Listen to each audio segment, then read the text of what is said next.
Hannah White from the Institute for Government, because we've explored some of the areas for compromise and how this can be moved on. Obviously, we've discussed the Cabinet and we've discussed MPs.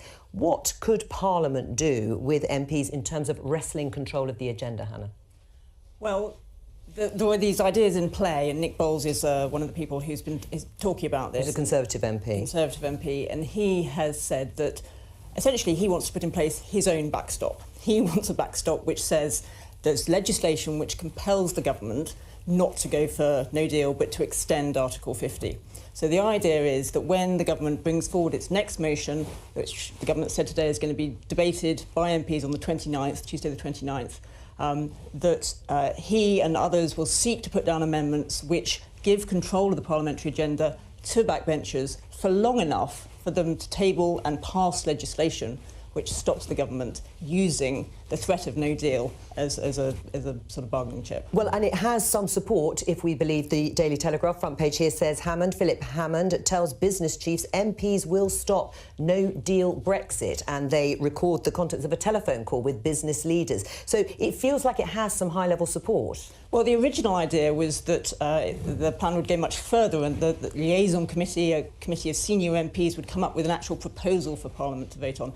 He seems to be rowing back from that now. What he's trying to put in place is this extension. But it's exactly right. I mean, he can't do this on his own. First, he has to get the backing of MPs to pass the amendment. Then, crucially, he needs the backing both of the House of Commons and the House of Lords to get a piece of legislation through that does this. I think the concern was about the suggestion as it was originally configured, was that you could see the liaison committee almost acting in an executive capacity. And the worry amongst colleagues I know on it is that obviously their role is scrutiny. However, that shouldn't preclude a group of parliamentarians, through whatever means, determining what our business would be. And I think, you know, listening to Liz Truss there on Peston last night, she doesn't seem to have learnt anything, which is that Parliament does have the capacity, and there is a majority, for us to seize control of at least the business to ensure that we don't go down this avenue towards no deal. The reason that we are having a vote on Tuesday week and the government's having to put down this motion stating how it's going to go forward on Monday is because a coalition in the Commons came together and required that to happen. And the aim really here is to make sure that the House of Commons has a wide canvas on which to do things with. And if they haven't learned by the fact that they were defeated, unprecidented defeats, I mean, this is a problem. The extraordinary has become ordinary in this Parliament. But what has been happening... It's an unprecedented thing to try and do, though, Brexit. We've never tried it. No, that's right. But it's just a statement of fact. Yeah. I think you'd agree. It's extraordinary what's going on. So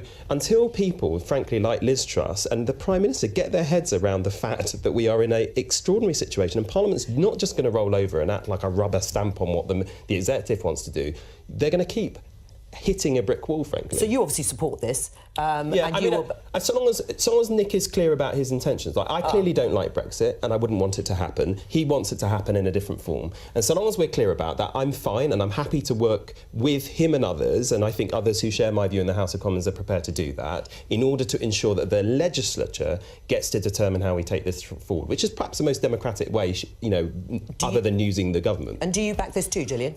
Well, I don't back it, but I'm not going to sit here and say no, no, no, no, no to everything and stick with where I was, because that's not going to get anywhere. It does.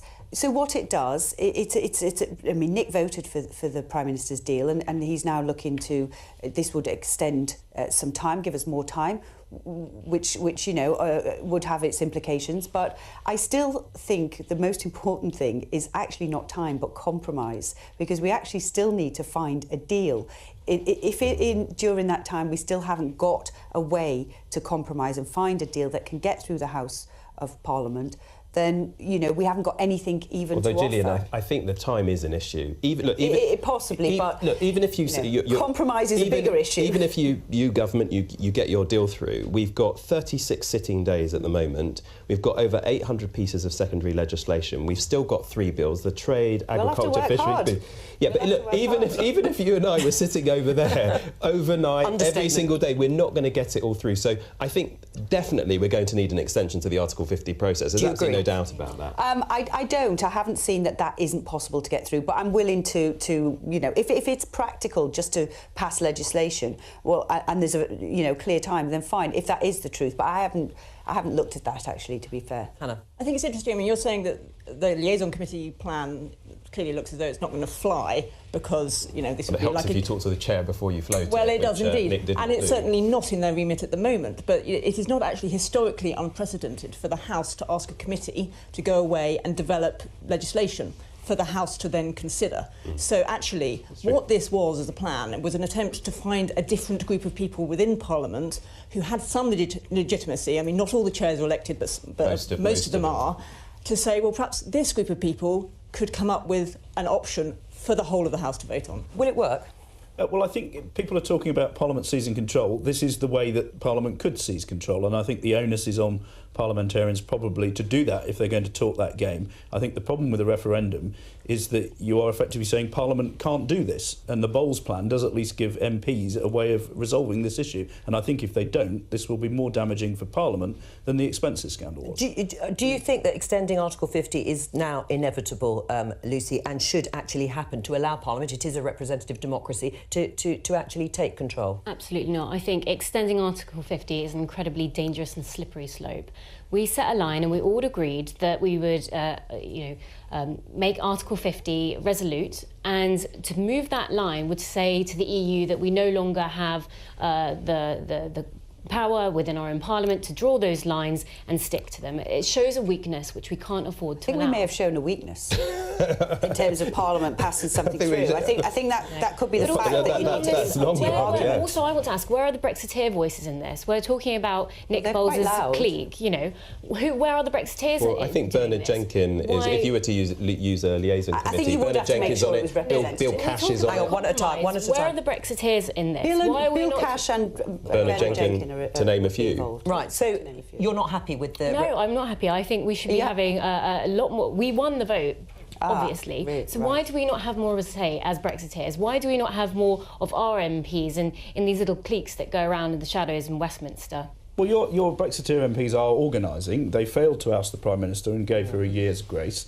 They have failed to get through the policy that they wanted through the Cabinet or through negotiation with the European Union. There are a lot of Brexiteers in Parliament. So I can they're not without the ability to organise, and they have been doing. But so I can take that you will have a look at a better deal made by David Davis and Dominic Raab. It seems like a good plan to me. I've read it.